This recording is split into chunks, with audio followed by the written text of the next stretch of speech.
رسول صلی اللہ علیہ وسلم نے فرمایا، اذان اور اقامت کے درمیان دعائیں رد نہیں ہوتی، لہٰذا دعا مانگا کرو۔ رسول صلی اللہ علیہ وسلم نے ارشاد فرمایا، قرآن پڑھا کرو کیونکہ قیامت کے دن یہ اپنے پڑھنے والوں کے حق میں سفارشی بن کر آئے گا۔ جب کبھی اچانک دل اداس ہو جائے تو وہ روح کے مرمت کرنے کا لمحہ ہوتا ہے، اور سنا ہے کہ توبہ کرنے سے روح کی مرمت ہو جاتی ہے۔ فکر نہ کریں، لوگ بھول جائیں مگر اللہ نہیں بھولتا، نہ آپ کی نیکی نہ لوگوں کی زیادتی۔ محبت مٹی کے بنے رنگ برنگے چہرے دیکھ کر نہیں ہوتی، بلکہ روح سے ہوتی ہے۔ کبھی کبھی خوبصورت چہروں سے بھی نہیں ہوتی، اور ہو جائے تو کسی عام سے چہرے سے بھی ہو جاتی ہے، اور وہ ہمیں دنیا کا سب سے خوبصورت چہرہ لگنے لگتا ہے۔ اگر قسمت میں آدھی روٹی ہے تو چھین کر پوری کھا لو گے تو الٹی آ جائے گی۔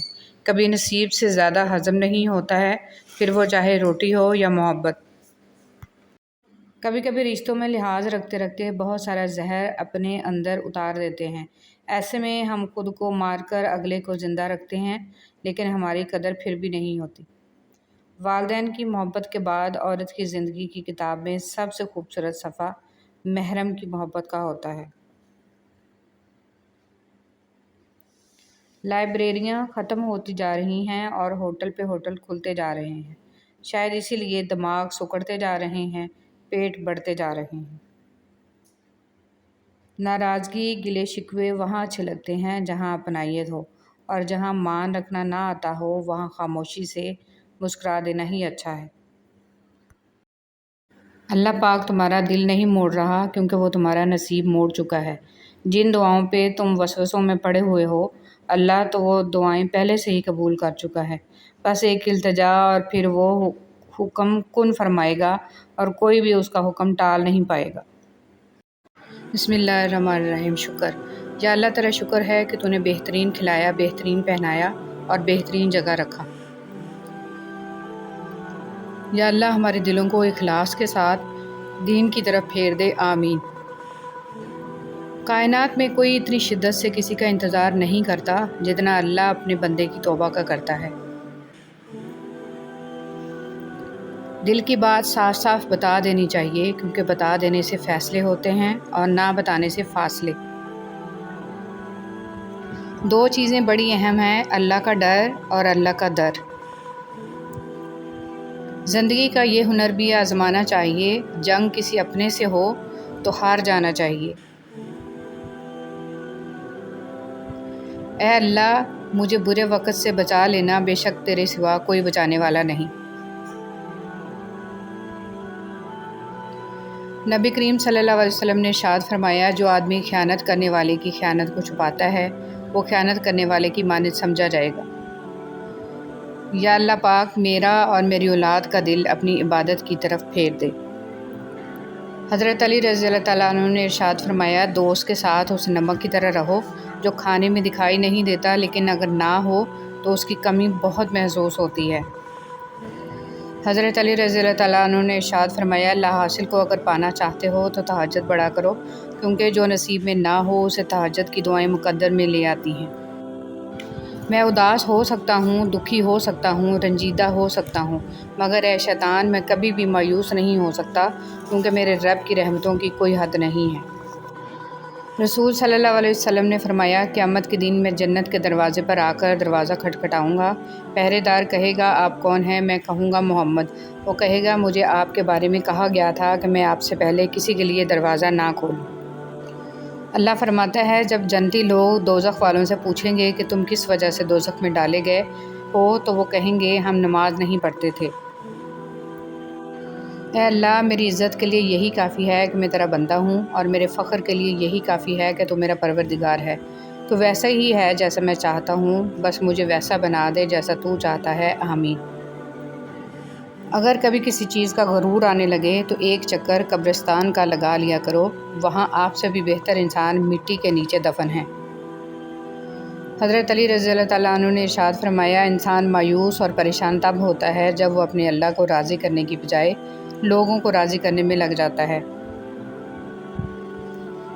اللہ کی لعنت ہو اس شخص پر جو ماں اور اولاد میں جدائی ڈالتا ہے اور بہن بھائیوں میں تفرقہ پیدا کرتا ہے۔ حضور پاک صلی اللہ علیہ وسلم۔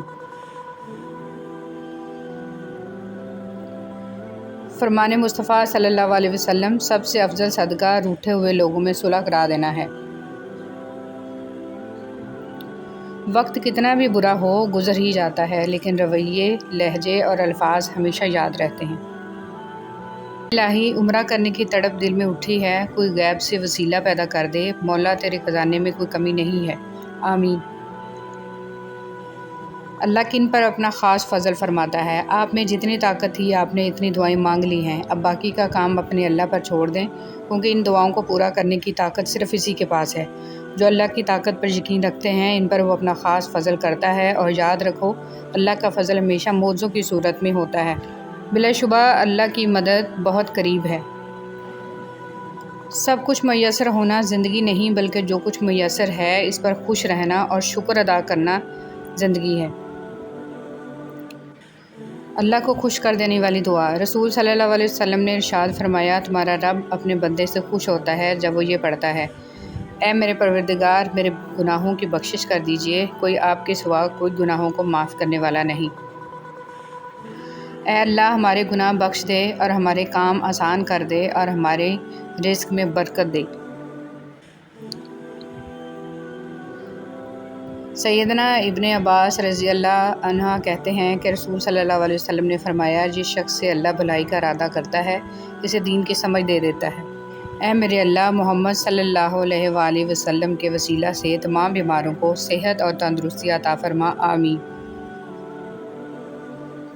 حضرت علی رضی اللہ تعالیٰ عنہ نے ارشاد فرمایا، ہر اس چیز کو توڑ دو جس کو انسان نے بنایا ہے، لیکن انسان کا دل کبھی مت توڑنا جس کو اللہ نے بنایا ہے۔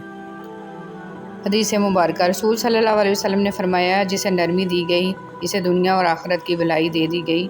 صلہ رحمی، اچھا اخلاق اور اچھا پڑوسی بننا گھر کو آباد کرتا ہے اور عمروں میں اضافہ کرتا ہے۔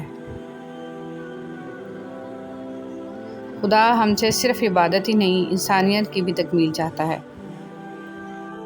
اگر آپ کچھ چاہتے ہیں جو آپ کے پاس کبھی نہیں تھا، تو آپ کو کچھ کرنا ہوگا جو آپ نے پہلے کبھی نہیں کیا ہے۔ صاف انکار کر دیا کریں، مگر کسی کے دل میں جذبات پیدا کر کے اسے جھوٹی امید اور دھوکے میں مت رکھا کریں۔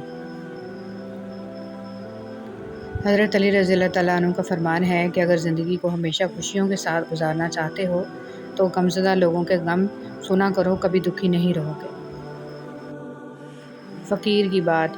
غم کی زندگی میں سب سے بڑی اہمیت یہ ہے کہ غم دل کو بہت نرم کر دیتا ہے، اگر غم نہ ہوتے تو انسان پتھر ہی رہتا۔ اللہ کے رسول صلی اللہ علیہ وسلم نے فرمایا، سب سے افضل لوگ وہ ہیں جن کا دل صاف ہو اور جن کی زبان سچی ہو۔ صحابہ کرام رضی اللہ تعالیٰ عنہ نے عرض کیا، یا رسول اللہ صلی اللہ علیہ وسلم، سچی زبان والے کو تو ہم سمجھتے ہیں، صاف دل والا کون ہے؟ آپ صلی اللہ علیہ وسلم نے فرمایا، پرہیزگار، پاک باز دل، جس کے دل میں نہ کوئی گناہ ہو، نہ زیادتی، نہ کینہ اور نہ حسد۔